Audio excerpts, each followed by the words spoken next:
Halo, selamat malam Pak. Eh, Terima kasih.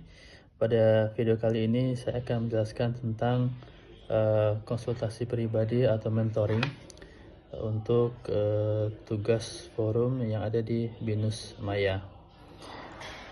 Baik Pak, pada dasarnya konsultasi pribadi atau one-on-one itu dan mentoring merupakan dua pendekatan yang biasa atau sering digunakan untuk membantu individu dalam pengembangan diri, baik dalam konteks akademis, profesional, maupun pribadi. Nah, dalam hal ini saya mengangkat terkait dengan akademis.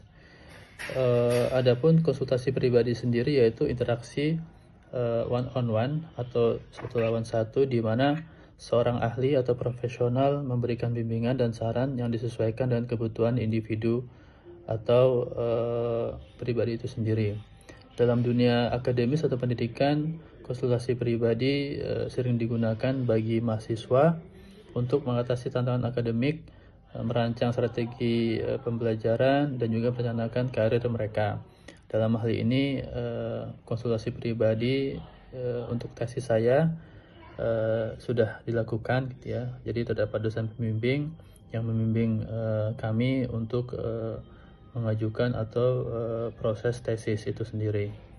Yang berikutnya itu mentoring, proses di mana seseorang yang lebih berpengalaman atau experience atau mentor memberikan bimbingan kepada individu yang kurang berpengalaman atau mentee untuk membantu mereka berkembang secara profesional dan pribadi.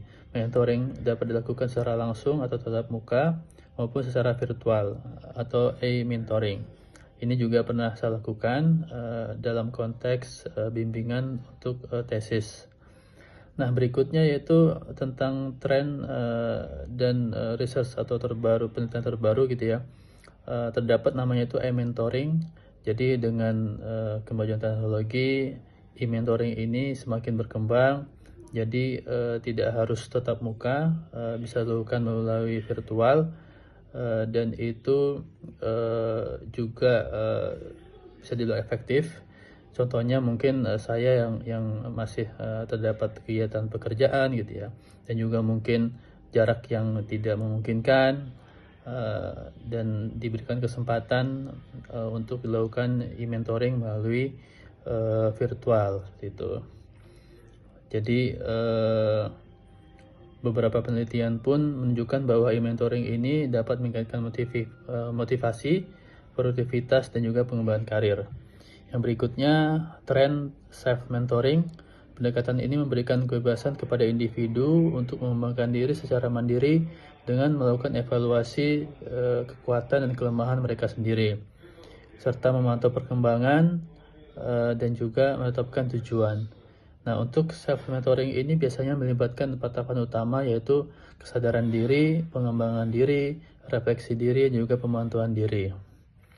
Kesimpulannya, baik konsultasi pribadi atau one-on-one maupun mentoring berperan penting dalam pengembangan individu, khususnya dalam bidang akademis seperti penyusunan dokumen ilmiah atau tesis, disertasi, dan juga jurnal-jurnal ilmiah lainnya seperti itu. Demikian Pak yang dapat saya sampaikan. Terima kasih sekali lagi. Mohon berkenan memberikan arahan lebih lanjut. Terima kasih Pak.